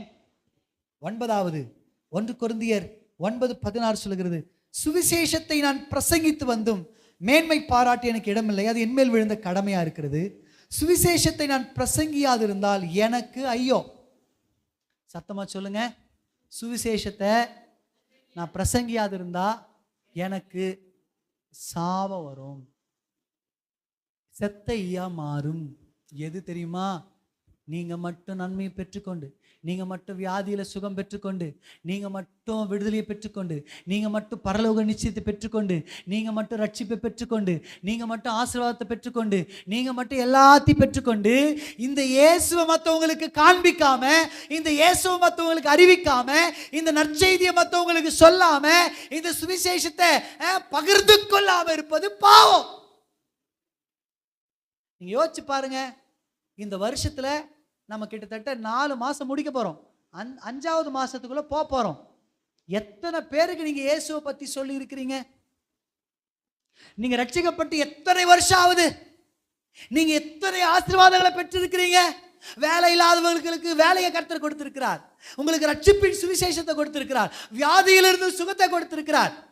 எவ்வளோ பண உதவியை கர்த்தர் செய்திருக்கிறார். எத்தனையோ ஆக்சிடென்ட்ல இருந்து கர்த்தர் காப்பாத்தி இருக்கிறார். எவ்வளோ நன்மையை நீங்க பெற்றிருக்கிறீங்க. இந்த இயேசுவை தெரியாம 100 கோடி பேருக்கு மேல இந்தியாவில் இருக்கிறாங்க சிஸ்டர், பிரதர். யார் அவங்களுக்கு சொல்லுவாங்க? பவுல் சொல்றாரு, அறிவிக்காவிட்டால் அவன் எப்படி அறிந்து கொள்வான்? ஒருவன் போய் சொல்லாவிட்டால் அவனுக்கு எப்படி இயேசுவை பத்தி தெரியும்ன்றார் பவுல். நீங்க எத்தனை பேருக்கு இயேசுவை சொல்லி இருக்கிறீங்க? உங்களுக்குள்ள மறைத்து வைத்திருக்கிற இயேசுவை நீங்க மறைச்சு வச்சிருக்கிறீங்க, அது பாவங்க. இந்த இயேசுவை நீங்க அநேகருக்கு காண்பிக்கணும். ஆமே பாஸ்டர், இப்பெல்லாம் இயேசுவை பத்தி சொன்னாலே அடிக்கிறாங்க பாஸ்டர். நான் என்ன சொல்றேன்னா, நீங்க ஒரு பிரச்சனையில் இருக்கும் பொழுது இயேசு உங்களை விடுதலை கொடுத்தார் இல்லையா? அதே பிரச்சனையோட உங்க நண்பர்கள் வருவாங்க, உங்க பக்கத்து வீட்டில் இருக்கிறவங்க இருக்கிறாங்க, உங்க உங்க உங்க உங்க உங்க நெய்பர்ஸ் இருக்கிறாங்க, உங்க உங்க உங்க சொந்தக்காரங்க இருக்கிறாங்க. ஏன் அவங்க கிட்ட போய் இந்த வியாதியிலிருந்து இயேசுவால சுகம் தர முடியும்னு உங்களால சொல்ல முடியல? நீங்க சொல்லி பாருங்க, அவங்க நிச்சயமா ஏற்றுக்கொள்வாங்க. ஆமே. 2 ராஜாக்கள் 7ஆம் அதிகாரத்துல 4 குஷ்டரோகிகளை பத்தி சொல்லப்படுகிறது. சமாரியாவை சீரியர்கள் வந்து பிடிச்சானுங்க. இவனுங்க என்ன பண்ணிட்டானுங்கன்னா, இஸ்ரவேல் ஜனங்க காம்பவுண்ட் போட்டு சேஃப் ஆயிட்டானுங்க. சேஃப் ஆயிட்டு இப்போ போக போக இவனுங்க போக மாட்டேன்றானுங்க. இப்போ என்ன ஆயிடுச்சுன்னா, இஸ்ரவேல்ல மிகப்பெரிய பஞ்சம். இந்த இஸ்ரவேலை சேர்ந்த 4 குஷ்டரோகி மலையில் இருக்கிறாங்க. அந்த காலங்கள்லாம் குஷ்டரோக வியாதி வந்து அவங்கள தேசத்தை விட்டு வெளியே அனுப்பிடுவானுங்க. 4 குஷ்டரோகி வெளியே இருக்கிறானுங்க. இப்போ என்ன நடக்குதுன்னா, இந்த 4 குஷ்டரோகிகளுக்கு சாப்பாடு இல்லை. இவனுக்கு யோசிக்கிறானுங்க, சரி நம்ம இங்கிருந்தா கண்டிப்பாக என்ன பண்ண போகிறோம்? சாப்பாடு இல்லாமல் சாக போகிறோம். இப்போ எதிரியின் படைக்கு போகலாம், அங்கே போய் அவனுங்க சாப்பாடு கொடுக்குறாங்களான்னு பார்க்கலாம். இல்லைன்னா அவனுக்கு நம்மளை கொண்டு போட்டால், இஸ்ரவேல் ஜனன்னு சொல்லி கொண்டு போட்டால் நம்ம எப்படி இங்கே இருந்தாலும் சாக போகிறோம், எப்படி சாக தான் போகிறோம், போய் தான் ஒரு சான்ஸ் பார்ப்போமேனு அவனுங்க காலையில் இருட்டோடு எழுந்து கிளம்புறானுங்க. 4 குஷ்டரோகிங்க மலையிலிருந்து புறப்பட்டு வரானுங்க. அது எதிரிகளுக்கு எப்படி தெரியுமா கேட்டது? மிகப்பெரிய இராணுவத்தினுடைய படையின் சத்தத்தை போல கேட்டது. கேட்ட உடனே இவனுங்க, ஐயோயோ இஸ்ரவேல் ஜனங்க எகிப்த உதவிக்கு கூப்பிட்டு சண்டைக்கு வந்துட்டானுங்கடா, நம்ம ஜெயிக்க முடியாது, தோத்துருவோன்னு இவனுங்க கூடாரத்தை விட்டு ஓடிட்டானுங்க. எல்லாத்தையும் இருக்கிறது அப்படியே விட்டு ஓடிட்டானுங்க. இந்த 4 குஷ்டரோகிங்க ரொம்ப சோர்ந்து போய் மலையிலிருந்து வந்து பாவம் டயர்டில் வந்து பார்க்குறானுங்க, கூடாரத்தில் யாருமே இல்லை. இந்த கூடாரத்துக்கு போனால் அவனுங்க பிரியாணிக்கான அந்த என்ன சொல்கிறதுங்க, மேலே இதெல்லாம் போடுவாங்களே, நெருப்பெல்லாம் போட்டு வைப்பாங்களே, அது பேர்னா தம் கட்டுறதா? தம் கட்டி வச்சிருக்கிறானுங்க. சாப்பிடாம கொள்ளாமல் போயிட்டு இருக்கிறானுங்க. உள்ளே போனால் தம் கட்டி வச்சுட்டு காட்டாரு, யாரா இவனுங்க அப்படியே விட்டுட்டு போயிட்டு. அதெல்லாம் எடுத்து பார்த்தா சுட சுட மட்டன் பிரியாணி இருக்குது. அப்படியெல்லாம் பைபிள் இல்லை, உங்களை உற்சாகப்படுத்துறதுக்காக நான் சொல்கிறேன். ஆமே. அடுத்த கூடாரத்துக்கு போனா வெள்ளி பொண்ணு எல்லாமே இருக்கு, எல்லாத்தையும் ஒவ்வொருத்தரும் எடுத்துக்கிறான். இது என் ஃபேமிலிக்கு எடுத்துட்டே இருக்கிறானுங்க. இப்ப 4 பேரும் ஒருத்தனை பார்க்கறான். பார்த்துட்டு சொல்றானுங்க, நாம் செய்கிறது நியாயம் அல்ல, நாம் செய்கிறது பொழுது வெடியும் மட்டும் நாம் காத்திருந்தால் குற்றம் நம்மேல் சுமரும். அதனால ராஜா கிட்ட போய் இந்த சுவிசேஷத்தை சொல்லணும். உடனே அவனுங்க புறப்பட்டு போய் சொல்றானுங்க. சிஸ்டர், நான் உங்களுக்கு ஒன்று சொல்லட்டுங்களா? நாளைக்கு சொல்லிக்கலாம், நாளை மறுநாள் சொல்லிக்கலாம், அடுத்த நாள் சொல்லிக்கலாம். நீங்க காத்துட்டு இருந்தீங்க, குற்றம் நம்ம மேல சுமரும், அது நம்ம மேல பாவமா மாறிடும். சமயம் வாய்த்தாலும் வாய்க்காவிட்டால் போனாலும் நீங்க சுவிசேஷத்தை ஜாக்கிரதையா எல்லாருக்கும் சொல்லணும். இதுதான் ஒவ்வொருத்தர் மேல விழுந்த கடமை. நீங்க இயேசுவை ஏற்றுக்கொண்டாலே உங்க மேல அப்போஸ்தல அபிஷேகம் இருக்கலாம், அது தனி. உங்க மேல தீர்க்க தரிசன அபிஷேகம் இருக்கலாம், உங்க மேல போதகர் அபிஷேகம் இருக்கலாம். உங்க சத்தமா சொல், ஜெபிக்காதது பாவம். சிஸ்டர், ஒரு ஆபிரகாம் ஜெபம் பண்ணலன்னு வச்சுங்களேன், லோத்தின் குடும்பம் காப்பாற்றப்பட்டிருக்க முடியாது. ஆமா தானுங்க? ஒரு எஸ்தர் ராஜாத்தி ஜெபிக்கலனா யூத குலம் அழிஞ்சு போயிருக்கும். ஒரு நெகேமியா எழும்பலன்னா சிஸ்டர், இடிந்து போன அலங்கம், சுட்டெரிக்கப்பட்ட அலங்கம் கட்டி முடிக்கப்பட்டிருக்காது. எல்லா எதிரிகளால இஸ்ரவேல் ஜனங்க பாதிக்கப்பட்டிருப்பாங்க. ஆமே. ஒரு இயேசு கிறிஸ்து இந்த பூமிக்கு வரலனா உலகத்தில் இருக்கிற மொத்த பாவங்களையும் மன்னிப்பதற்கு இன்னி வரைக்கும் வழி இல்லாம போயிருக்கும், மோட்சத்துக்கு போவதற்கு வழி இல்லாம போயிருக்கும். ஆமே. ஆண்டவர் சொல்றாரு, திறப்பிலே நின்று சுவரை அடிக்க ஒரு மனிதனை தேடினேன், தேடியும் காணேன்ற. எவ்வளோ பெரிய கிராமம், எவ்வளோ பெரிய பட்டணம், ரட்சிக்கப்பட்ட ஜனங்கள் எவ்வளோ பேர் இருக்கிறாங்க. ஆனா தேசம் அழிந்து கொண்டிருக்கிறது, தேசம் பாழாய் போய் கொண்டிருக்கிறது. இங்க பாருங்க, ஒவ்வொரு நாளும் சின்ன பிள்ளைங்களை எத்தனை பேர் கடத்துறாங்க தெரியுமா? சார், உங்க பிள்ளைங்க ஒருத்தர் காணாம போயிட்டாங்கன்னா, திருடன் எவனா திருடிட்டான்னா நீங்க சும்மா விட்டுருவீங்களா? எவ்வளோ பதப்பதைப்பீங்க. எத்தனை முறை எனக்கு ஃபோன் பண்ணுவீங்க, பாஸ்டர் பாஸ்டர் ஜெபம் பண்ணுங்க பாஸ்டர், உபவாசம் போடுங்க பாஸ்டர், அழுங்க பாஸ்டர், எத்தனை ஃபோன் பண்ணுவீங்க. ஆனால் இன்னைக்கு உலகத்தில் எத்தனை சின்ன பிள்ளைங்களை கடத்திட்டு இருக்கிறாங்க தெரியுமா? ஏன் ஜெபத்துக்கு கூப்பிட்ட வரமாட்டேன்றீங்க? உங்களுக்கு ஏன் ஜெபம்னா கோபம் வருது?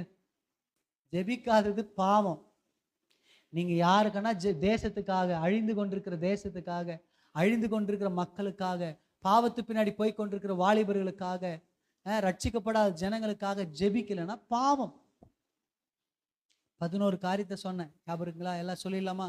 முதல்ல சொல்லி முடிச்சிருங்க பார்க்கலாம். முதல்ல எது பாவம்? விக்கிரக ஆராதனை சொல்லுங்க. ரெண்டாவது, சகோதரன் இடுக்கண்ணில் இருக்கும் பொழுது ஆபிரகாமும் லோத்து ஒன்னாதான் வராங்க. ஆபிரகாம் இருக்கிற ஆசீர்வாதம் தான் லோத்து எடுத்துக்கிறான். இப்ப பிரச்சனை ஆகுது, பிரிஞ்சு சண்டை போட்டு போயிடுறான் லோத்து, ஆபிரகாமை விட்டு பிரிஞ்சு போயிடுறான். ஆனா உங்களுக்கு ஒன்று தெரியுங்களா? அவனை எதிரிகள் வந்து பிடிச்சிட்டு போயிடுறாங்க. ஆபிரகாம் கிட்ட வந்து ஒருத்தன் ஓடி வந்து சொல்றான், ஆபிரகாம் உங்க சகோதரன் லோத்தை எல்லாம் பிடிச்சிட்டு போயிட்டாங்க, எதிரிகளால் பிடிக்கப்பட்டு போயிட்டான், அவனு மனைவி பிள்ளைங்க எல்லாம் பிடிச்சிட்டு போயிட்டாங்க அப்படின்னு. ஆபிரகாம் என்ன பண்ண தெரியுமா? தான் கூட இருந்த 318 பேரை கூப்பிடுறான், வாடா நம்ம போகலாம், உயிருக்கே ஆபத்தானாலும் பாரு. அவனுக்கு அவ்வளோ பேர் இருக்கிறானுங்க, கிட்டத்தட்ட 5 ராஜாக்கள் இருக்கிறானுங்க. எவ்வளோ பேருங்க? 5 ராஜாக்களுடைய படம் இருக்கு. ஆனால் இவனுக்கு எத்தனை பேருங்க? 318 பேர். ஆபிரகாமுக்கு வயசான காலம். இவன் சொல்றான், வா நம்ம போலாம், பார்த்தலாம், ஒத்திக்கு ஒத்த ஒண்டிக்கு ஒண்டி மன்னிக்க ஒரு கை பார்த்தலாம், வாடா. போறானுங்க. கர்த்தர் ஜெயத்தை கொடுக்கிறார், சகோதரனை மீட்டு கொண்டு வரானுங்க. லோத்து துரோகம் செஞ்சாதான், லோத்து ஆபிரகாம கஷ்டப்படுத்தி உண்மைதான். ஆனா ஆபிரகாம் ஒரு நாள் விட்டு கொடுக்கவே இல்லைங்க. அதுதான் ஆசீர்வாதத்தை கொண்டு வரும். ஆமே. நீங்க அந்த வசனத்தை முடிஞ்ச உடனே நீங்க வீட்டில் போய் படிங்க. ஆபிரகாம் அந்த லோத்தை காப்பாத்திட்டு வந்த உடனே மெல்கிசேதேக்கின் ராஜாவாகிய சாலேமின் ராஜா புறப்பட்டு போய் அவனுக்கு அப்பத்தையும் திராட்சை ரசத்தையும் கொடுத்தான்னு பார்க்குறோம். அவனை பிளஸ் பண்ணான்னு பார்க்குறோம். மிகப்பெரிய பிளஸ்ஸிங் அனுபவிக்கிறான் அவன். சகோதரர்கள் இடுக்கணில் இருக்கும்போது உதவி செய்யாமல் இருக்காங்க, அது பாவம். மூணாவது சொல்லிடுங்க, பொருத்தனை பண்ணியிருந்தீங்களா தயவு செய்து பாஸ்ட்டுக்கு ஒரு 1000 2000 காணி கொடுக்குறேன்னு எதனா பொருத்தனை பண்ணியிருந்தீங்கன்னா தயவு செய்து கொடுத்துருங்க. சும்மா சொன்னேன். ஆமேன். நாலாவது இச்சிப்பது, ஆமா. 5வது தீய நோக்கம், அப்படியே சொல்லுங்க. மிகுதியா பேசுவது, நிறைய பேசக்கூடாது. நாங்க பேசுவோம் எவ்வளோ நேரம் வேணாலும் ஸ்டேஜில் இருந்து, நீங்க பேசக்கூடாது, சரிங்களா?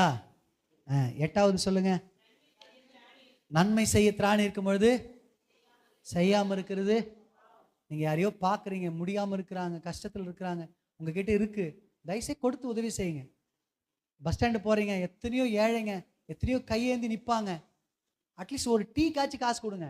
இன்னைக்கு டீ வந்து 10 ரூபாய்க்கு மேலே, 2 ரூபா கொடுத்து உங்களை நீங்களே இது பண்ணிக்காதீங்க. ஒரு காலத்தில் கொடுத்தீங்க 1 ரூபா 2 ரூபா, இன்னைக்கு 1 ரூபா 2 ரூபாலாம் கொடுக்காதீங்க. ஒரு டீ குடிக்கணும்னா கூட 10 ரூபா 12 ரூபா ஆயிடுச்சு டீ. ஆமே. 15 ஒரு 20 ரூபா கொடுங்க. ஆமே. 9வது சுவிசேஷத்தை பிரசங்கிக்காது இருப்பது, சத்தமா சொல்லுங்க எல்லாரும். 10வது விசுவாசத்தினால் வராது யாவும். 11 சொல்ல மாட்டேன்றீங்க பாரு, இது மட்டும் எதுக்காக? எல்லாத்துக்காகவும் தான். உங்க பிள்ளைங்களுக்காக நீங்க அழுது ஜெபம் பண்ணலைன்னா பாவம், உங்க மனைவிக்காக நீங்க ஜெபம் பண்ணலைன்னா பாவம், உங்க கணவருக்காக நீங்க ஜெபம் பண்ணலைன்னா பாவம், ரட்சிக்கப்படாத ஜனங்களுக்காக ஜெபம் பண்ணலைன்னா பாவம், அழிந்து கொண்டிருக்கிற தேசத்துக்காக ஜெபம் பண்ணலைன்னா பாவம், ஜெபிக்கலைன்னா பாவம்.